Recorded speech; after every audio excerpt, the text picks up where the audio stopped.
Bonjour à toutes et à tous, j'espère que vous allez bien en ce samedi 11 octobre. Donc, ce matin, on va voir un petit peu quels sont nos états d'âme avec l'oracle d'Ankara. Donc, c'est la libération des états d'âme et le nettoyage, hein, évidemment, si possible. Donc, on va tirer quelques cartes et on va voir ce qui pourrait être bloquant pour vous dans cette période où on sait qu'il est impératif de nettoyer les traumas, les blessures de notre âme, de notre corps, euh, pour pouvoir s'adapter aux nouvelles vibrations. Donc, on en parle, hein, ça vibre, ça vibre. Donc, on rentre quand même dans une période un peu plus calme.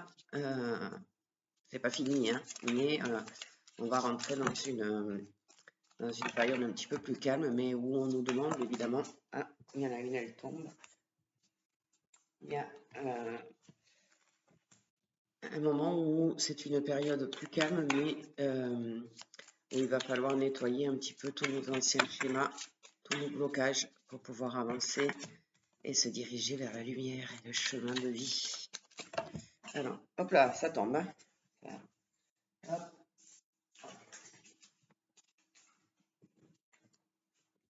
Alors, on en a trois qui sont tombés. Je vais en prendre une quatrième.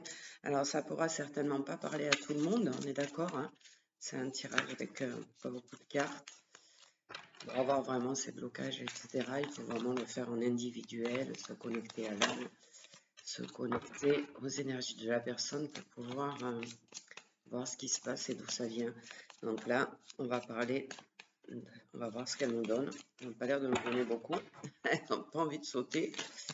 Ou elles sautent toutes ensemble, donc c'est un peu compliqué. Hein. Allez, on va se contenter de ce que l'on a. Alors, j'en ai 5 du coup.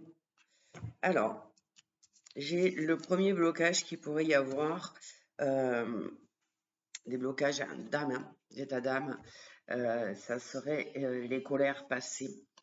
Donc les colères, pardon, les colères passées, c'est-à-dire toutes les fois où vous avez ressenti de la colère pour quelqu'un, pour quelque chose, et parfois même de la colère envers vous-même. Hein. Et elle est très belle cette carte, et on voit bien qu'il y a le gros nuage avec les éclairs là. Il y a encore au fond de vous un reste de cette colère ou de ces colères qui pourraient ralentir l'évolution de votre âme en fait.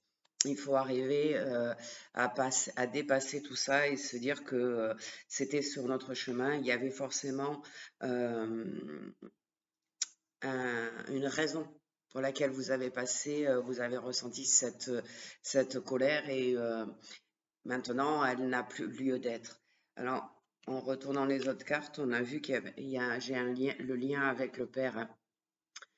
Donc peut-être que certaines d'entre vous avez éprouvé beaucoup de colère par rapport à votre père, qui n'a peut-être pas été tel que vous auriez aimé qu'il soit, tout simplement, et ça vous a mis régulièrement en colère. Donc, quand on dit le père, on peut dire aussi l'homme, parce que le père, il représente l'homme, d'accord? La droiture, la sécurité, la protection, tout ça, eh bien, vous vous êtes senti à un moment donné pas aimé comme vous auriez voulu quand vous étiez enfant ou adolescent, je ne sais pas. Et on vous demande de faire un pardon sur cette sensation d'abandon que vous avez vécue dans ces colères, l'impression de ne pas être aimé, de ne pas être à sa juste place. Donc on va vous dire, tout ça c'est du passé, maintenant il est temps de passer à autre chose. À autre chose. Donc il y a aussi certaines personnes qui manquent d'ancrage.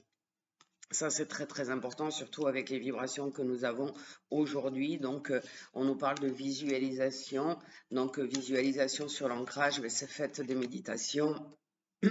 Allez vous promener en conscience, c'est-à-dire vous avez conscience de chaque pas que vous posez sur la terre et de l'énergie tellurique qui vient entrer dans votre corps pour eh bien, vous aider à faire monter votre taux vibratoire. Pour d'autres, c'est certainement aussi une difficulté, pardon, à s'affirmer. Si vous voulez vraiment pouvoir dépasser toute cette période et garder un taux énergétique haut pour pouvoir vous sentir bien et en pleine santé et pleine d'envie, d'espoir et de courage, eh bien, il faut être super bien ancré à la terre. C'est très important, d'autant qu'elle vibre extrêmement haut actuellement. Donc, c'est le moment d'en profiter. Donc, pour d'autres, on peut trouver une abondance qui est bloquée. C'est-à-dire que vous devriez obtenir certaines choses, vous devriez recevoir tout ce que vous avez projeté, tout ce que vous voulez, et pourtant, il y a un moment donné, il y a une abondance qui est bloquée. Alors, est-ce que vous n'avez pas suffisamment confiance en vous, pas assez d'estime, pardon.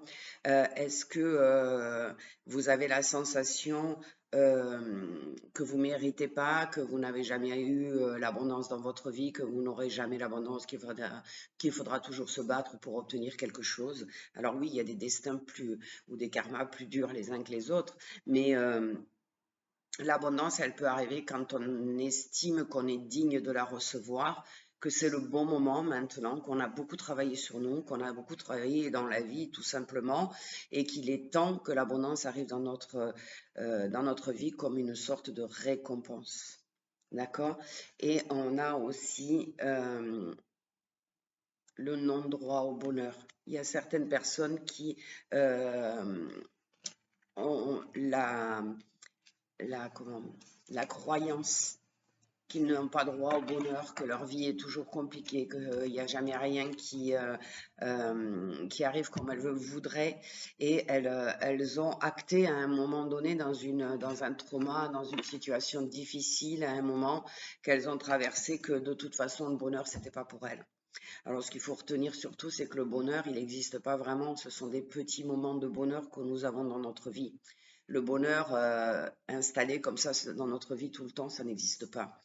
Ce sont des moments de bonheur. Alors, pour ceux qui ont l'impression de ne pas avoir droit au bonheur, ben, rappelez-vous, faites un flashback et rappelez-vous qu'il y a eu des moments de votre vie où vous étiez heureux ou heureuse. Et ces moments-là, ils sont précieux. Faites-les remonter, ressentez l'énergie de bonheur qui remonte en vous et dites-vous que si, en fin de compte, si vous faites le bilan de votre vie, il y a bien des moments où vous avez été dans ce bonheur et peut-être que vous ne l'avez pas estimé à sa juste valeur. Tous ces petits moments de bonheur, il faut les garder dans son cœur. Il faut de temps en temps les faire remonter pour se rappeler qu'à un moment donné, notre vie a été belle.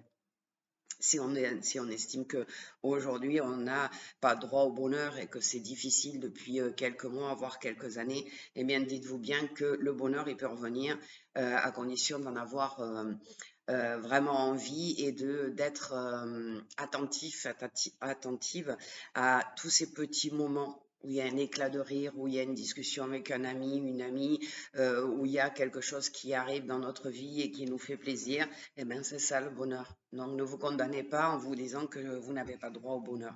On nous dit aussi que toutes ces blessures d'enfance, il ne faut pas oublier qu'elles viennent souvent des vies antérieures. Il y a ce que notre transgénérationnel nous a fourni par rapport à nos parents et les générations d'avant, mais il y a aussi bien souvent des traces des vies antérieures. Et alors, les blessures d'enfant, c'est plutôt le transgénérationnel, les blessures d'âme, c'est plutôt effectivement des moments karmiques qui remontent. Donc aujourd'hui, hein, dans les énergies, on en parle depuis des semaines, ces énergies. C'est le moment de nettoyer. On vous demande de méditer, de vous ancrer.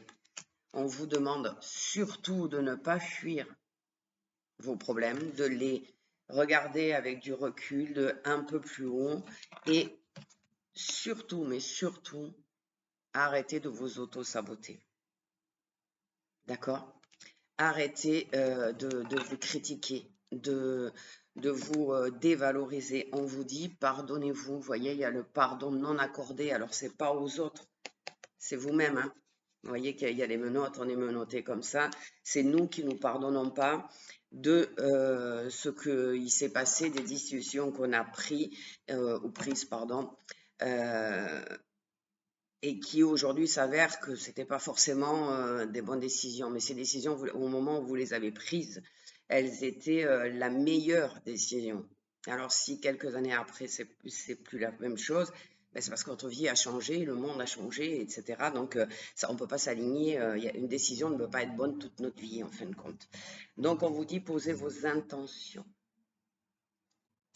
On vous dit aussi que certaines se sentent dans un sentiment de solitude. Alors, la solitude, elle peut être excellente pour la santé, c'est-à-dire que c'est le moment où on se pose, où il n'y a pas de bruit, où on va pouvoir méditer, où on va pouvoir refaire le film de notre vie pour comprendre pourquoi on en est là et comment on en est là.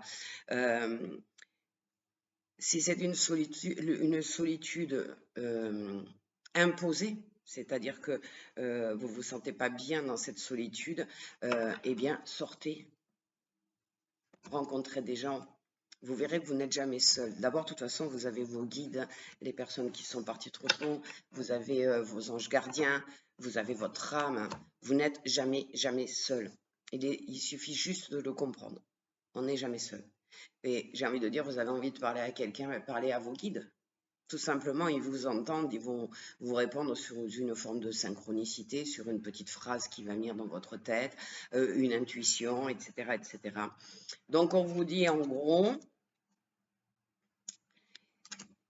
nettoyez votre mental. Il y a une brouille mentale à l'intérieur. Vous ne savez plus par où aller, par ce qui est bon, ce qui n'est pas bon. Eh bien, mettez fin à tout ça. Réfléchissez, mettez vos objectifs, méditez, demandez des signes de vos anges et avancez. C'est le bon moment. Donc, j'espère que ça vous aura parlé. Je vous souhaite une excellente journée et je vous dis à plus tard.